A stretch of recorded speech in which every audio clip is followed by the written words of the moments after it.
Estamos aqui com o professor Paulo Adami, da Universidade Federal do Paraná, que começamos os trabalhos aqui desse segundo fórum de gado de corte, onde a palestra dele foi sobre a interação lavoura e pecuária, né?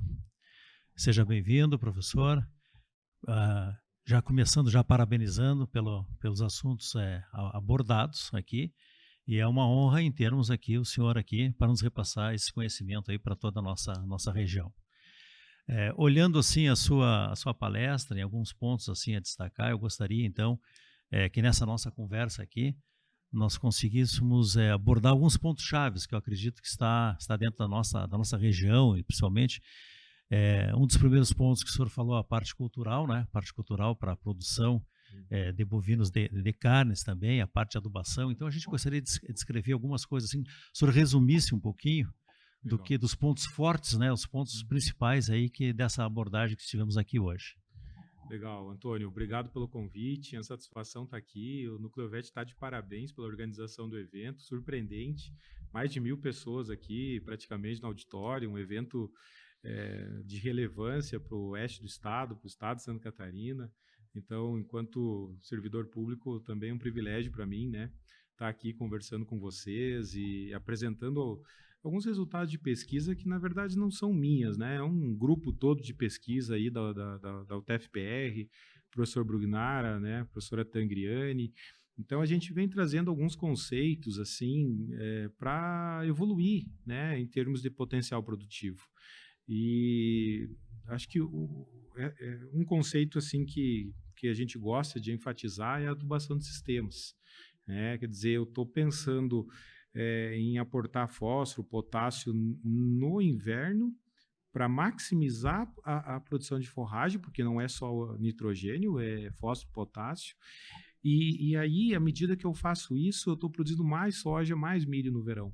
Né? Então, aquela ideia de que você tem 350 plantas por metro quadrado num azevém, em detrimento a 30 plantas ou 7 plantas de milho por metro quadrado numa cultura de verão. Né?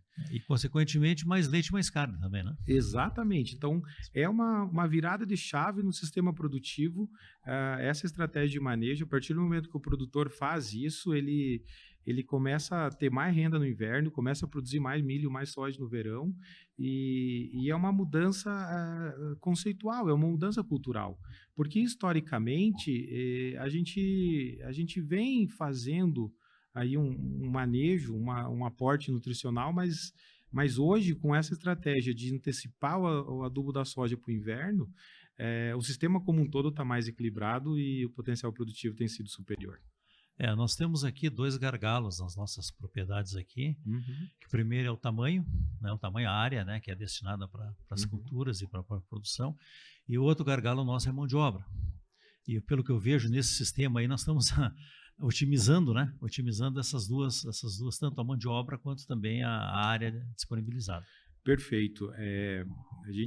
No Paraná, a gente tinha um dado que falava que mais de 80% das propriedades produziam menos de 400 litros de leite, por exemplo, na pecuária leite, porque são propriedades pequenas e isso é um fator que nos preocupa, porque a gente sabe que a gente está numa economia de escala e a gente tem que ter eficiência produtiva. Então, esse ponto que tu abordou, de propriedades de tamanho médio para pequeno, com área útil aí em torno de 20, 25 hectares, ela é extremamente desafiador para viabilizar, né, esse produtor que é muito aguerrido. Né? O produtor hoje que está no leite, ele precisa, digamos assim, aumentar também o seu potencial produtivo para diluir custo e até para ele conseguir ter acesso a algumas tecnologias, né, para facilitar o dia a dia dele.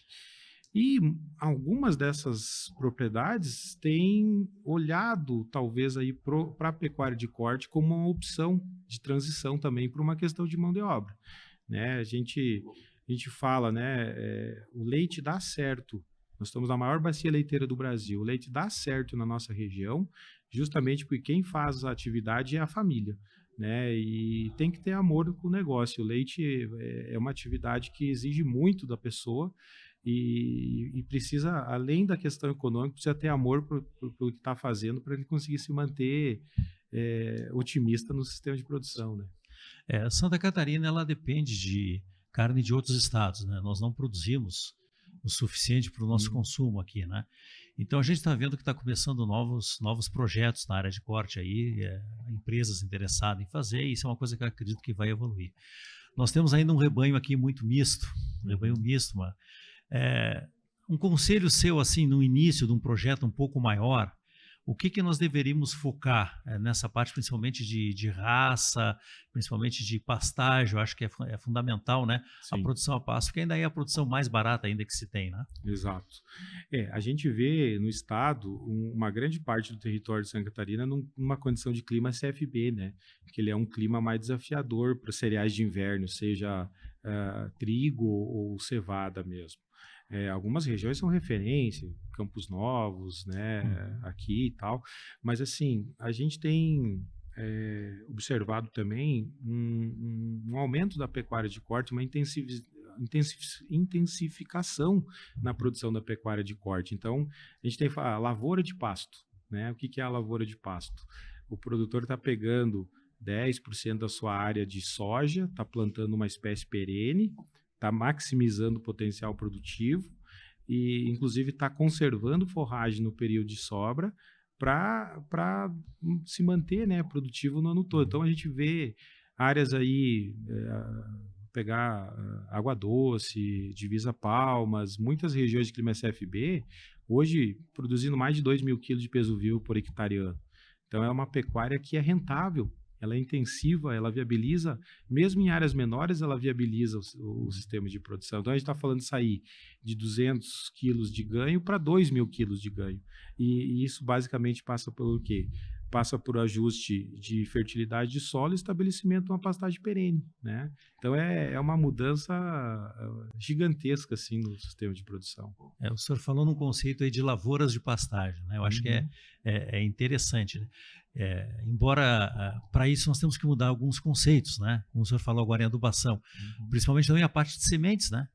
A parte de sementes eu acho que é um fator, uma tecnologia já existe, né? Já existe tecnologias, sementes com tecnologias mais avançadas e que teríamos que investir nessa área, né?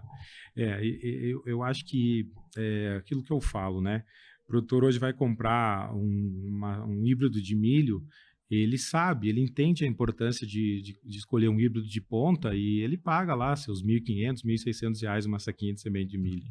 Mas quando ele tem, às vezes, muitos produtores para investir R$500 numa semente de um azevém híbrido, um tetraploide altamente produtivo, com ciclo longo, aí ele se questiona se realmente vale a pena fazer.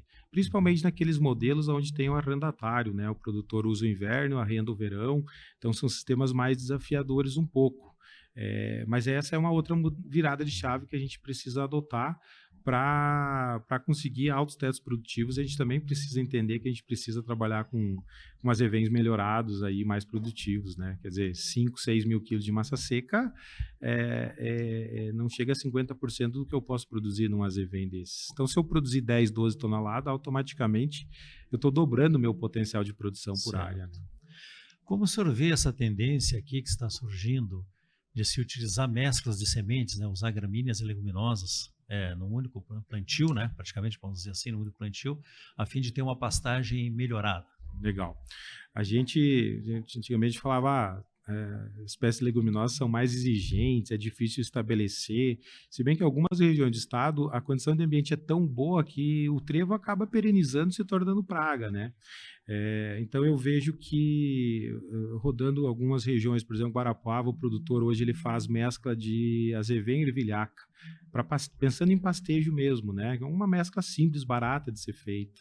Existem várias opções, né? Dos trevos, cornichões, a própria alfafa entrando em algumas propriedades como opção, precisa uma correção de solo, um ajuste, mas é factível, é possível, né? Empresas novas aí internacionais entrando no mercado brasileiro também, com mesclas já prontas. Então eu vejo que paga o investimento, né? Desde que você tenha uma janela de pastejo longa, como se tem nessas regiões, onde a soja é plantada no final do mês de novembro, é muito factível o uso dessas misturas, dessas leguminosas. São mudanças culturais, né, que estão sendo agregados aqui. Embora ainda a gente ache que a pecuária de corte aqui, mas é um aproveitamento, né? Vou aproveitar o macho holandês, vou aproveitar o machozinho do Jersey, né? Ou vou botar um zebu, né? Alguma coisa, né? Embora aqui tu vê, nós somos privilegiados, que nós podemos produzir aveia e azevém no inverno, né? Que poucas regiões no Brasil a gente consegue fazer isso. Hoje já está um pouco mudando, um pouco, já com essas sementes melhoradas, mas nós temos que aproveitar isso e produzir, eu acho que um animal de alta qualidade, né? Exato, é aquilo que tu falou, né? A proteína animal, ela é indispensável para o ser humano. Inclusive, a gente relaciona o aumento de consumo de proteína animal com o aumento do intelecto do ser humano, né? Quer dizer, todo mundo gosta de comer uma carne, comer carne. Eu vejo na minha família, por exemplo, era cultural reunir os tios no domingo para fazer um churrasco, né? E aí a pessoa confraterniza, conversa. Até hoje a gente mantém essa tradição, e eu vejo que isso é uma tradição para muitas famílias, né? É uma realidade hoje que a gente vem há muitos anos fazendo isso. Então, a gente precisa manter a cadeia produtiva, né, ativa e se viabilizando cada vez mais, até por uma questão cultural do produtor de produzir, da cadeia que está próxima a esse sistema. Tem o rodeio, tem o tradicionalismo e tem o churrasco do domingo, que é indispensável, né, para a vida humana aí, de certa forma. Temos que ter cara de boa para o churrasco. Exatamente. Viu? Eu gostaria, eu vi antes eu estava conversando contigo antes da palestra, e você tem uma frase ali de planejamento. Eu gostaria que você citasse essa frase aqui. Ah, legal. O planejamento não resolve, pode não resolver os problemas, mas reduz o risco, né? Estou me recordando dela. Então, eu posso até planejar e às vezes ter uma frustração, mas é melhor eu ter esse planejamento do que eu estar navegando sem saber o meu rumo, né? Digamos assim. Uma mensagem final sua para todo mundo que está nos escutando aí e vai rever essa nossa conversa. Olha, Antônio, eu vejo o seguinte, atividade corte, atividade de leite, ela é uma atividade que tem os seus desafios. Nós estamos vivendo um período de vacas magras, digamos assim, né, em termos de preço, mas são ciclos que a gente tem, faz parte do processo. A gente tem que se preocupar da porteira para dentro, fazer bem feito a nossa parte. Correto. A gente precisa buscar manter-se atualizado em termos de novas tecnologias que têm chegado no mercado. Importante o produtor participar de grupos de produtores, viajar, visitar produtores, conhecer novas realidades produtivas, porque a gente vê, eu tenho divisa de cerca, do lado direito eu tenho uma propriedade extremamente eficiente economicamente, produtivamente falando, e do outro lado a gente vê um produtor com dificuldade, né, que não conseguiu evoluir em termos de adoção de tecnologia. Então, para você que é produtor de leite, meus parabéns, né, por você acreditar na cadeia, pelo teu dia a dia, por ser tão aguerrido, né? A gente sabe os desafios que a dificuldade que o trabalho que demanda, né? A paixão que tem que ter para fazer a coisa acontecer. A gente quer que as coisas melhorem para vocês se manterem na atividade, né? A gente está falando aí mais de 300 mil propriedades de leite nessa região aí, sudoeste do Paraná, oeste de Santa Catarina. São milhares de famílias que estão dependendo dessa atividade, e a gente quer que isso se torne cada vez mais cultural na nossa região, porque a gente entende que isso é bom para todo mundo.